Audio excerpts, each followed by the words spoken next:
Well, welcome back to another episode of Still Waters. Name's Andre, and we're about to finish Luke, and we are on chapter 21.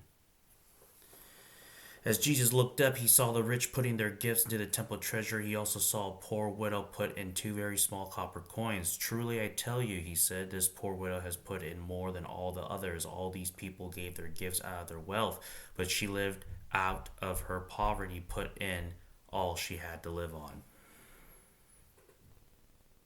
Some of his disciples were remarking about how the temple was adorned with beautiful stones and with gifts dedicated to God. But Jesus said, As for what you see here, the time will come when not one stone will be left on another. Every one of them will be thrown down. Teacher, they asked, when will these things happen? And what will be the sign that they are about to take place? He replied, Watch out that you are not deceived, for many will come in my name, claiming I am he, and the time is near. Do not follow them. When you hear of wars and uprisings, do not be frightened. These things must happen first, but the end will not come right away. Then he said to them, Nations will rise against nation, and the kingdom against kingdom. There will be great earthquakes, famines, pestilence in various places, and fearful events, and great signs from heaven. But before all this, they will seize you and persecute you. They will hand you over to synagogues and put you in prison, and you will be brought before kings and governors, and all on account of my name. And so you will bear testimony to me. But make up your minds not to worry before how you will defend yourselves, for I will give you words and wisdom that none of your adversaries will be able to resist or contradict. You will be betrayed even by parents, brothers and sisters, relatives and friends, and they will put some of you to death. Everyone will hate you because of me, but not a hair of your head will perish. Stand firm, and you will win life. When you see Jerusalem being surrounded by armies, you will know that its desolation is near. Then let those who are in Judea flee to the mountains. Let those in the cities get out. Let those in the country not enter the city, for this is the time of punishment and fulfillment of all that has been written. How dreadful it will be in those days for pregnant women and nursing mothers. There will be great distress in the land and wrath against this people. They will fall by the sword and will be taken as prisoners to all the nations. Jerusalem will be trampled over by Gentiles until the time of the Gentiles are fulfilled. There will be signs in the sun, moon, and stars. On the earth, nations will be in anguish and perplexities at the roaring and tossings of the sea. People will faint from terror, apprehensive what is coming on the world, for the heavenly bodies will be shaken. At that time they will see the Son of Man coming in a cloud with a power and great glory. When these things begin to take place, stand up and lift up your heads, because your redemption is drawing near.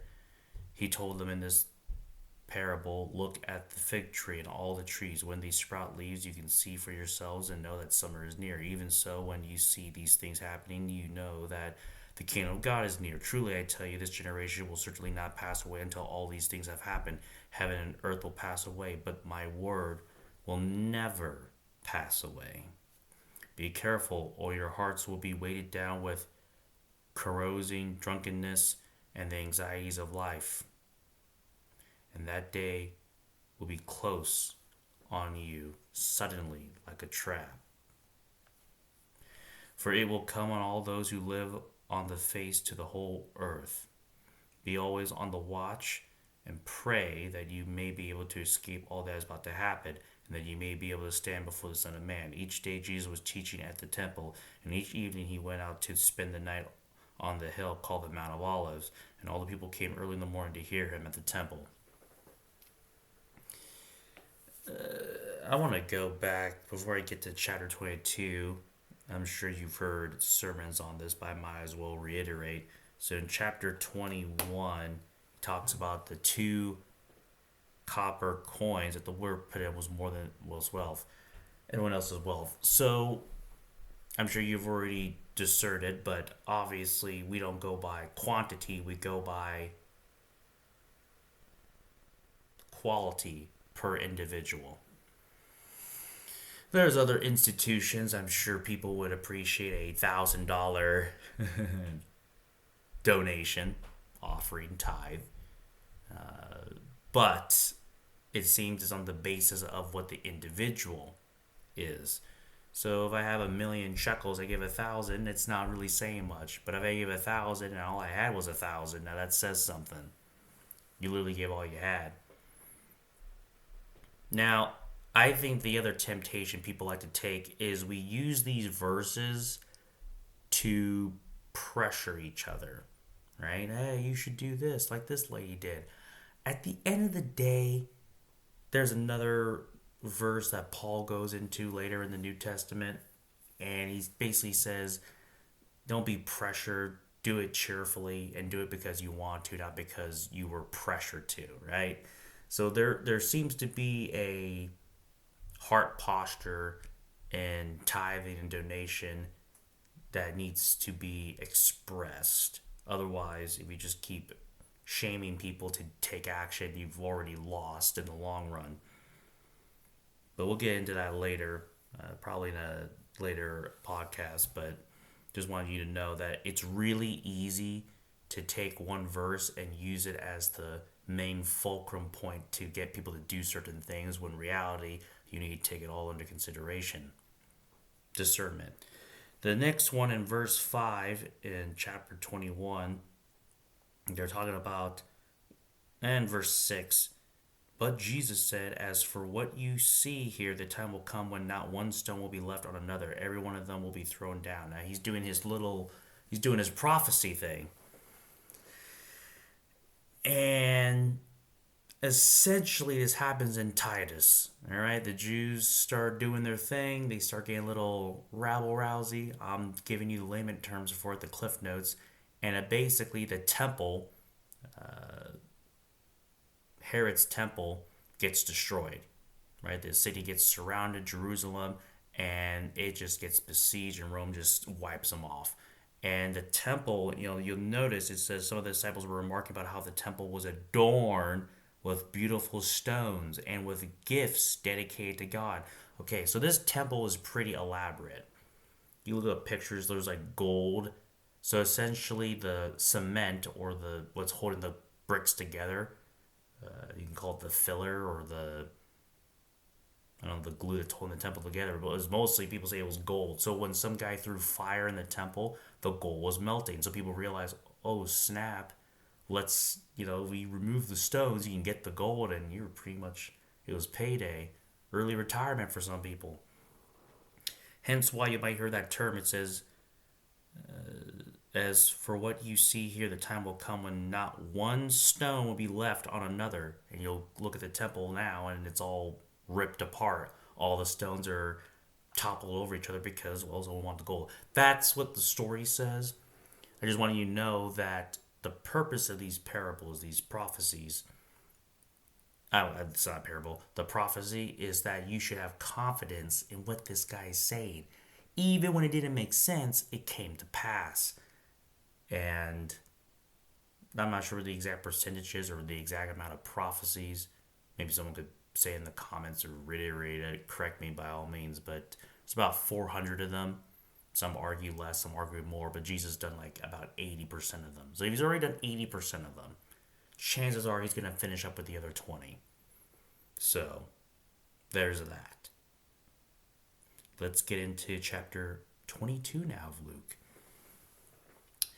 Now the festival of unleavened bread, called the Passover, was approaching, and the chief priests and the teachers of the law were looking for some way to get rid of Jesus, for they were afraid of the people. Then Satan entered Judas, called Iscariot, one of the 12, and Judas went to the chief priests and the officers of the temple guard and discussed with them how he might betray Jesus. They were delighted and agreed to give him money. He consented and watched for an opportunity to hand Jesus over to them when no crowd was present. Interesting. The people love this guy. Then came the day of unleavened bread, on which the Passover lamb had to be sacrificed. Jesus sent Peter and John, saying, go and make preparations for us to eat the Passover. Where do you want us to prepare for it? They asked. He replied, As you enter the city, a man carrying a jar of water will meet you. Follow him to the house that he enters, and say to the owner of that home, The teacher asks, Where is the guest room, where I may eat the Passover with my disciples? He will show you a large room upstairs, all furnished. Make preparations there.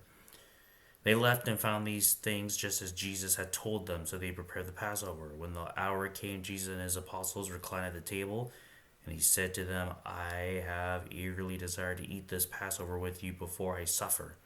For I tell you, I will not eat it again until it finds fulfillment in the kingdom of God. After taking the cup, he gave thanks and said, Take this and divide it among you, for I tell you, I will not drink again from the fruit of the vine until the kingdom of God comes.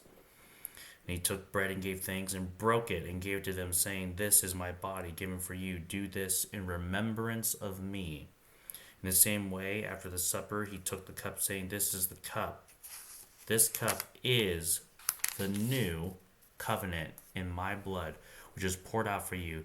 But the hand of him who is going to betray me is with mine on the table. The Son of Man will go as it has been decreed, but woe to that man who betrays him. They began to question among themselves which of them it might have, who might be who would do this. A dispute arose among them as to which of them was considered to be greatest. Jesus said to them, The kings of the Gentiles lord it over them, and those who exercise authority over them call themselves benefactors. But you are not to be like that. Instead, the greatest among you should be like the youngest, and the one who rules like the one who serves. The one who rules like the one who serves. For who is greater, the one who is at the table or the one who serves? It is not the one who is at the table, but I am among you as one who serves. You are those who have stood by me in my trials, and I confer on you a kingdom just as my Father confers on me, so that you may eat and drink at my table in my kingdom and sit on thrones, judging the 12 tribes of Israel. Simon, Simon, Satan has asked to shift all of you as wheat. But I have prayed for you, Simon, that your faith may not fail. And when you have turned back, strengthen your brother. But he replied, Lord, I am ready to go with you to prison and to death. And Jesus answered, I tell you, Peter, before the rooster crows today, you will deny 3 times that you know me. Then Jesus asked them, When I sent you without purses, bag, or sandals, did you lack anything? Nothing, they answered. He said to them, But now if you have a purse, take it, and also a bag. If you don't have a sword, sell your cloak and buy one. It is written, and he was numbered with the transgressors. And I tell you that this must be fulfilled in me. Yes, what is written about me is reaching its fulfillment. The disciple says, See, Lord, here are 2 swords. That's enough, he replied. Jesus went out as usual. To the Mount of Olives, and his disciples followed him. On reaching the place, he said to them, Pray that you will not fall into temptation. He withdrew about a stone thrown beyond them, knelt down and prayed, Father, if you are willing, take this cup from me, yet not my will, but yours be done. And an angel from heaven appeared to him and strengthened him. And being in anguish, he prayed more earnestly, and his sweat was like drops of blood falling to the ground. When he arose from prayer and went back to the disciples, he found them asleep, exhausted from sorrow. Why are you sleeping? He asked. Get up and pray so that you will not fall into temptation.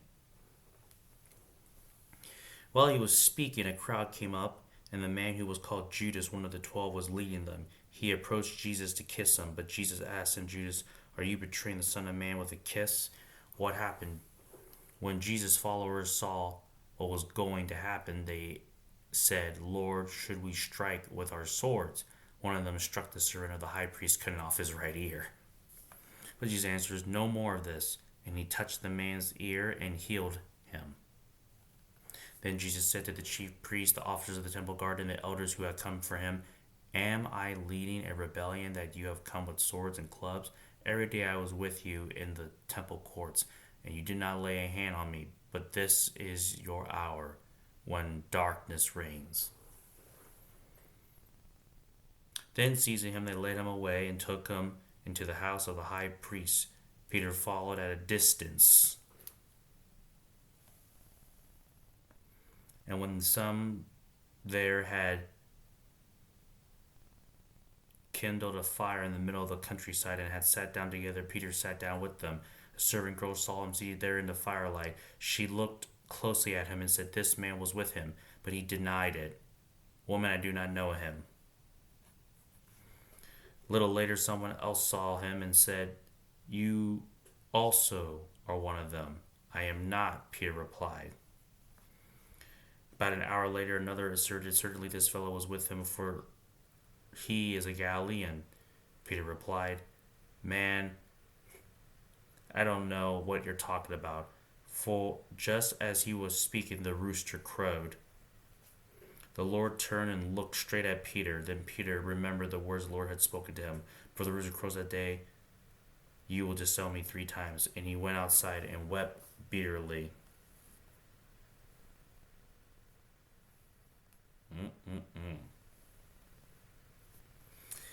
I think what gets me about that verse is how it says he wept bitterly. Yeesh, that's rough, man. But we'll get to that later. Let us continue on. The men who were guarding Jesus began mocking and beating him. They blindfolded him and demanded, "Prophesy. Who hit you?" And then they said many other insulting things to him. At daybreak, the council of the elders of the people, both the chief priests and the teachers of the law, met together, and Jesus was led before them. "If you are the Messiah," they said, "tell us." Jesus answered, "If I tell you, you will not believe me. And if I asked you, you would not answer. But from now on, the Son of Man will be seated at the right hand of the mighty God." They all asked, "Are you then the Son of God?" He replied, "You say that I am." Then they said, "Why do we need any more testimony? We have heard it from his own lips." Luke chapter 23. Then the whole assembly rose and led him off to Pilate. And they began to accuse him, saying, "We have found this man subverting our nation. He opposes payment of taxes to Caesar and claims to be the Messiah, a king." So Pilate asked Jesus, "Are you the king of the Jews?" "You have said so," Jesus replied. Then Pilate announced to the chief priests and the crowd, "I find no basis for charge against this man." But they insisted. "He stirred up the people all over Judea by his teachings. He started in Galilee and has come all the way here." On hearing this, Pilate asked if the man was a Galilean. When he learned that Jesus was under Herod's jurisdiction, he sent him to Herod, who was in Jerusalem at the time. He just happened to be there. When Herod saw Jesus, he was greatly pleased, because for a long time he had been wanting to see him. From what he had heard about him, he hoped to see him perform a sign of some sort. He plied him with many questions, but Jesus gave him no answer. The chief priests and the teachers of the law were standing there, vehemently accusing him. Then Herod and his soldiers ridiculed and mocked him. Dressing him in an elegant robe, they sent him back to Pilate. That day, Herod and Pilate became friends. Before this, they were enemies. I got it. The two things that strike me in this text is how they were enemies and now they're friends. You'd be surprised how people can come together if there is a common enemy or cause.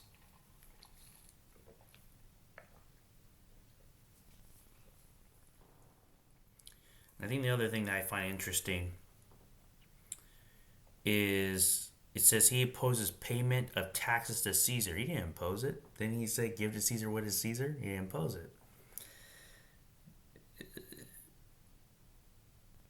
I think what I want to encourage you with is this: you can heal people, you can help blind people see, you can help crippled people walk, you can help leprosy, and you would think with all that people would like you. Well, guess what?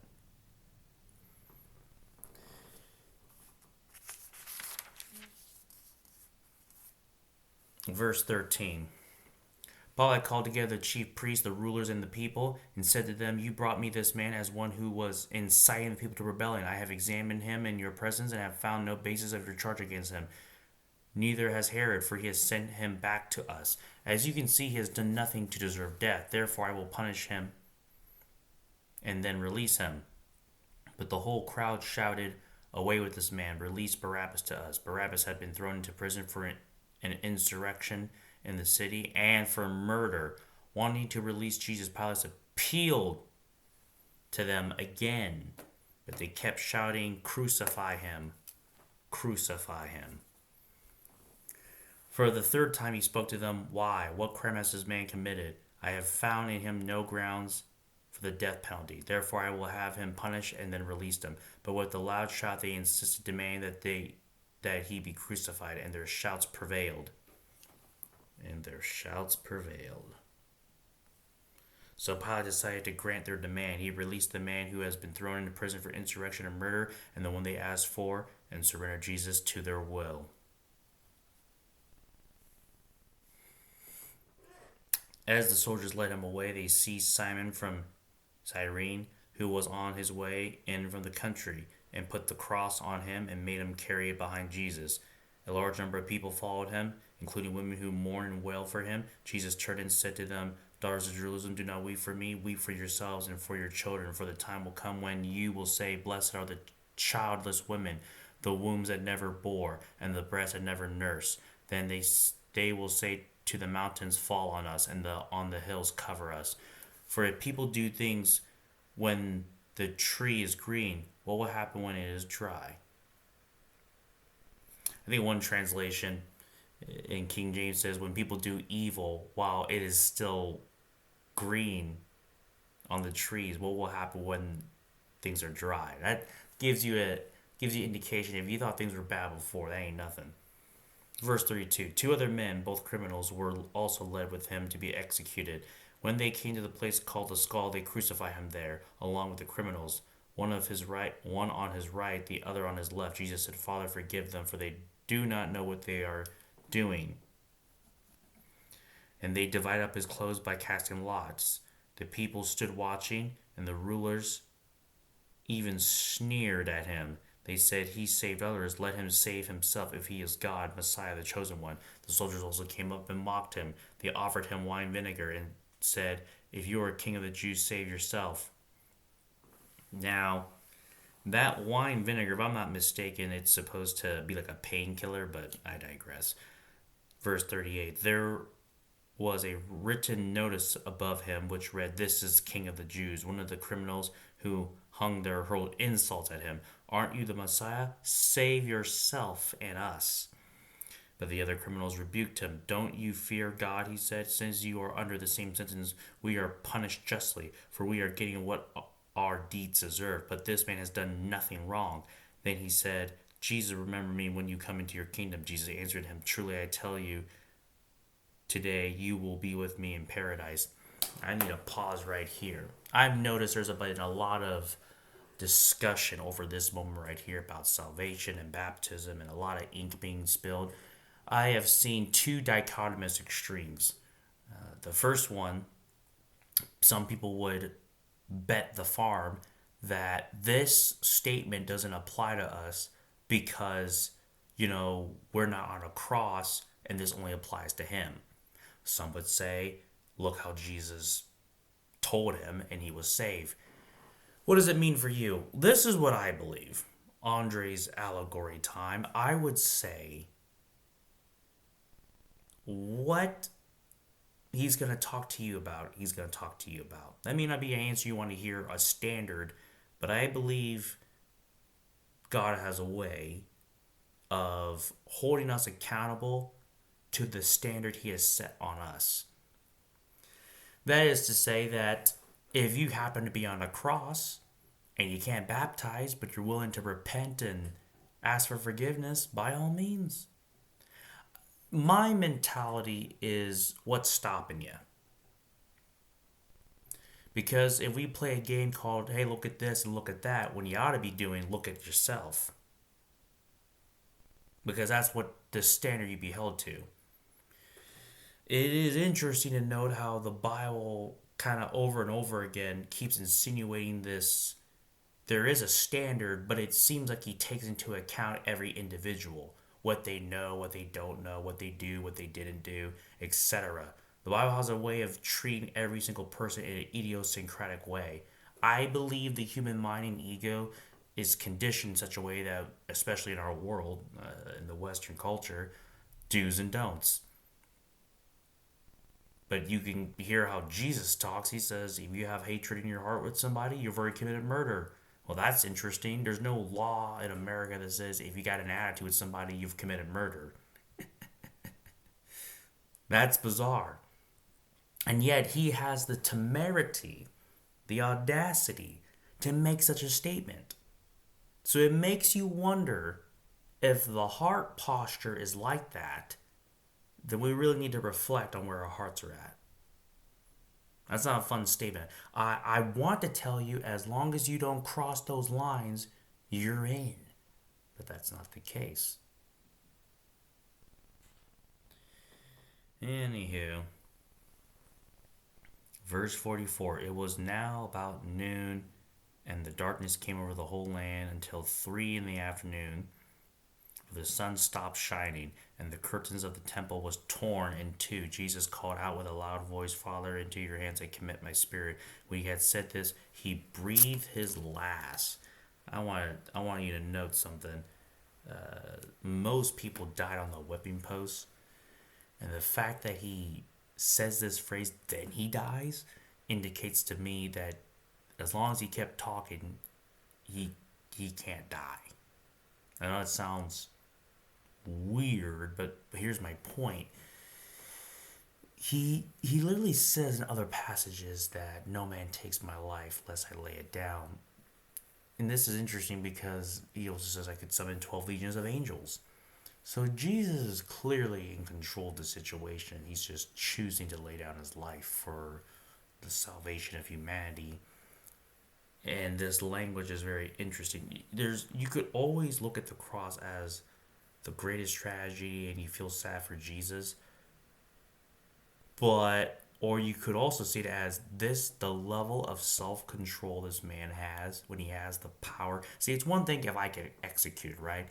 It's sad because, Andre was unjustly executed. And there's one aspect of that. However, if you knew I had the launch sequence codes for a nuclear bomb and I could just press the button and destroy all the people who got me killed, brutally murdered, I could just destroy all of them.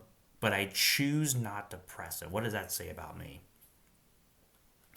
Something to reflect on in regards to character and power.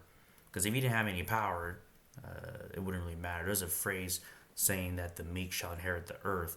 Meek means a man with his sword sheath. It also means self-control, which indicates to me this guy has the power, but he's choosing not to exercise it. Not yet, anyway. The story suggests he's going to return. Grace and mercy, man. Verse 47, the centurion, seeing what had happened, praised God and said, surely this was a righteous man. When all the people who had gathered to witness this sign saw what took place, they beat their breasts and went away. But all those who knew him, including the women who had followed him from Galilee, stood at a distance watching these things. Including the women.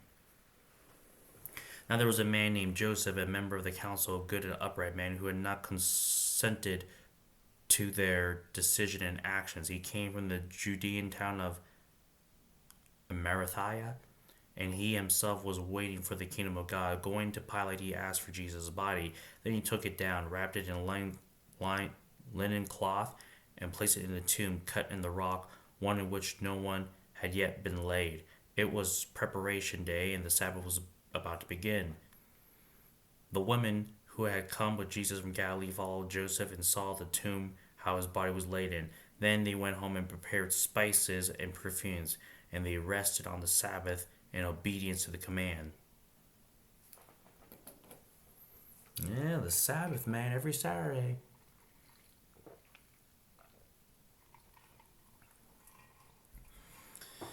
On the first day of the week, very early in the morning, the women took the spices they had prepared and went to the tomb. They found the stone rolled away from the tomb. But when they entered, they did not find the body of the Lord. While they were wondering about this, suddenly two men in clothes that gleamed like lightning stood beside them. In their fright, the women bowed down with their faces to the ground, but the men said to them, "Why do you look for the living among the dead? He is not here. He has risen. Remember how he told you while he was still with you in Galilee? The Son of Man must be delivered over to the hands of the sinners, to be crucified, and on the third day be raised again." Then they remembered his words. When they came back from the tomb, they told all these things to the 11 and to all the others. It was Mary Magdalene, Joanna, Mary the mother of James, and the others with them who told this to the apostles. But they did not believe the women, because their words seemed to them like nonsense. Peter, however, got up and ran to the tomb. Bending over, he saw the strips of linen laying by themselves, and he went away wondering to himself what had happened. Now, that same day, two of them were going to a village called Emmaus, about 7 miles from Jerusalem. They were talking with each other about everything that had happened, and they talked and discussed these things with each other. Jesus himself came up and walked along with them, but they were kept from recognizing him. He asked them, "What are you discussing together as you walk along?" They stood still, their faces downcast. One of them, named Cleopas, asked him, "Are you the only one visiting Jerusalem who does not know the things that have happened there in these days?" "What things?" he asked. "About Jesus of Nazareth," they replied. "He was a prophet, powerful in word and deeds before God and all the people. The chief priests and the rulers handed him over to be sentenced to death, and they crucified him. But he had hoped that he was the one who was going to redeem Israel. And what is more, it is the third day since all this took place. In addition, some of our women amazed us. They went to the tomb early this morning but didn't find his body. They came and told us what they had seen, a vision of angels who said he was alive." Now, I think that's an interesting phrase. I gotta pause right there. We say Jesus has been crucified. We say Jesus is dead. But notice how the angels refer it. Why do you go looking for the dead? He has risen. He is alive. That's a very interesting phrase, which literally means he conquered sin and death. His body, I guess, is gone, but that's a kind of a play on words. It's very hard to comprehend that. Probably want to soak in that phrase, because first of all, they can't find his body. He kind of did this as an epic foreshadowing, because we notice stories like Moses and a few other characters. I think it was like Elijah. He did not know death. He just took him up to heaven. It's like, okay, I guess he didn't die. I don't even know what to make of that. Took Moses' body so Satan couldn't get it. Very interesting how the Bible alludes to the fact that these two major prophets you can't find their body, and now you have Jesus, you can't find his body either. But they showed you this dude got vehemently murdered, got straight up executed, and yet this is the language the Bible uses with the angels. This is important because that means everything he said was true. Right? He's saying that if you put your faith in me, you will have everlasting life. And now here you go. This guy gets, clearly he died, but then he comes back. So there's that. I probably didn't say that as clever as I wanted to, but I want you to really reflect on how that angel refers to him in such a fashion. Then some of our, verse 24, Luke 24, verse 24. Then some of our companions went to the tomb and found it was just as the woman had said, but they did not see Jesus. She said to them, How foolish you are, and how slow to believe all that the prophets have spoken.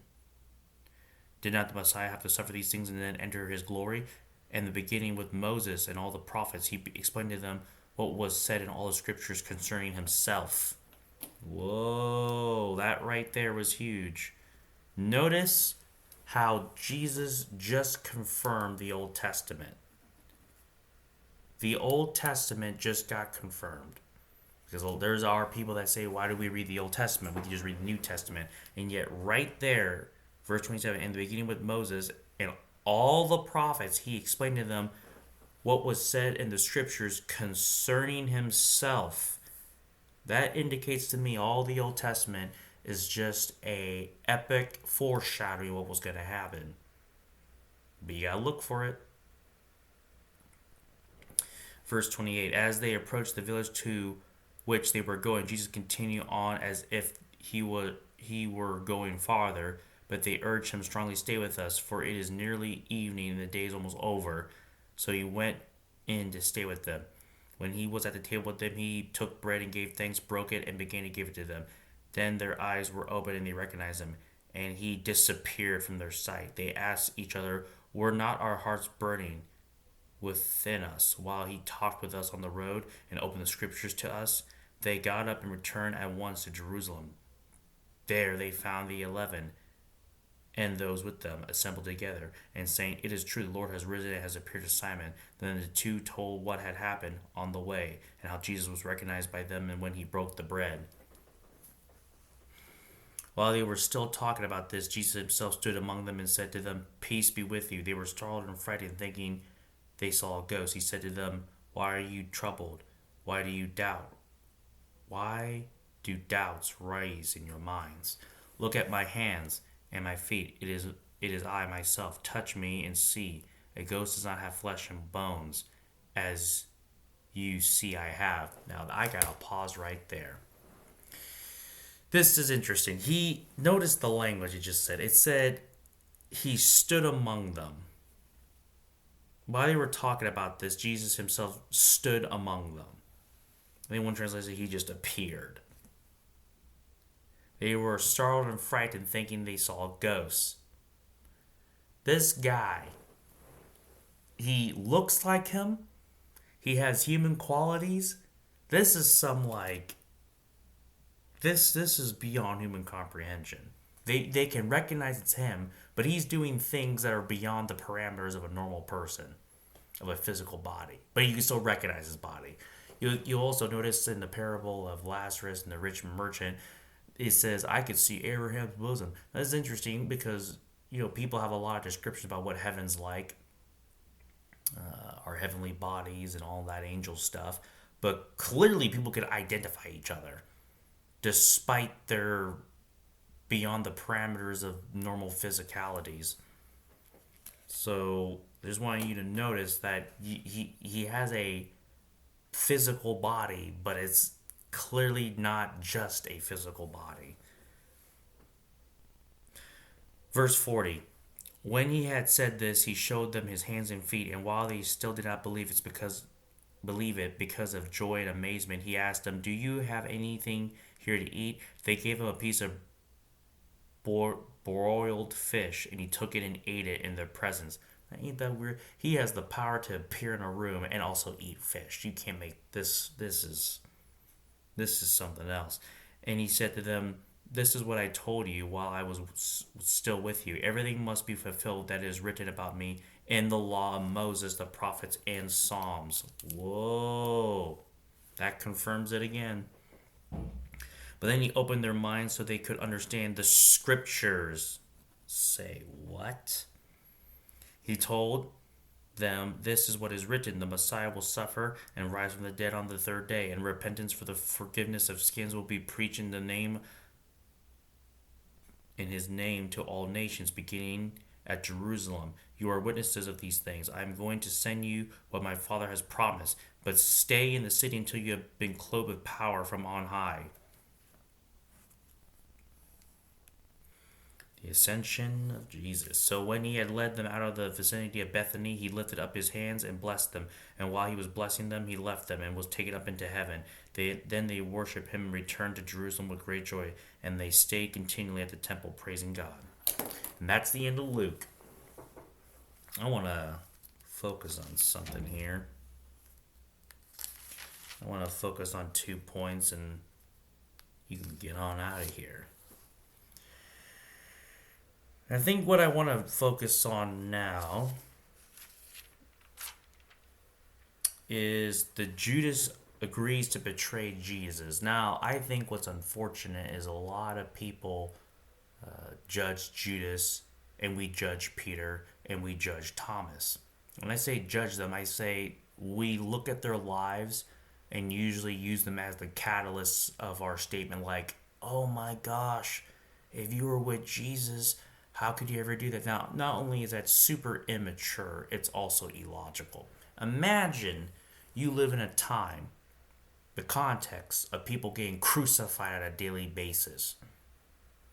Imagine you were being oppressed by the Roman government, and the prophecy foretold that some guy was going to show up and liberate your people and get things done. The biggest issue of life is not death, it is life itself. It is life. Because we ultimately want life to go a certain way. And this is what's happening in these stories. Judas wants Jesus to do what he thinks he ought to do, which is roll up his sleeves and fold the Roman Empire like a lawn chair. Now, Jesus does do that, but not in the way he expects. So I guess the real question is, do you trust God in how he's going to do it, not just how you think he ought to do it? Oh, man. You'd be shocked how many people wouldn't go to church if they knew they didn't get it their way, like it was Wendy's or McDonald's, wherever that expression was. I think it's really sad how often we usually pray when things don't go our way. We usually pray when things are bad, and that's normal. We usually pray when things are confusing. That's normal. But it's sad because it indicates to me that once the circumstances are more comfortable and conducive and you got what you want, you're probably not, watch this, talking anymore. The dialogue has ceased.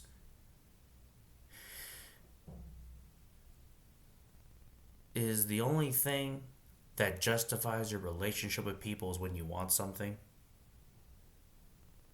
Maybe that's why you got a low self-image and you're insecure, because really the truth of the matter is that's the basis of all your relationships. You only want something. And anytime you want something versus just being with something, oh, that's why you're insecure. Think about it. If every relationship you have is on the basis of what can I get out of it, no wonder your mind is cracked. Because your brain is thinking, well, that's how I treat everyone, therefore that's how everyone's going to treat me. Look, Judas wanted Jesus to take out Rome. Peter wanted Jesus to make things be smooth. Thomas wanted Jesus to make things be smooth. They all wanted different renditions. And any time the desire is greater than the destination, the journey, the path, the experience, you ultimately would end up like these men. So instead of judging and saying, I would never be like them, the truth of the matter is we already are. At some point, some way, whether we are cognizant of the fact or not. So my prayer, my question, my reflection to you would be, if you got everything you wanted, would you still pray? Would you still serve? Would you still be involved? Would you still go to church? Would you still worship? Would you still have the fruits of the Spirit and treat other people with dignity and respect? That is the question. That is the test we all must make. And if your only intentions of following Christ is when it's conducive and it suits your will and your evil intent, then you've already missed the point and you've already fall victim like these three men. Sometimes the best thing you can do is serve without even having an agenda, without even having an answer. And in a way, you come about to the real answer. Well, that's enough philosophy for one night. Hopefully that stirs something in your mind. And once you get your thoughts right and your intentions and heart right, You're far more aligned with God's will than most people realize for themselves. And with that, that ends my time with you. And I pray that even if you don't have the answer, you're one step closer. That's better than not taking a step at all, eh? With that, I'll talk to you later. You have a blessed day. Deuces.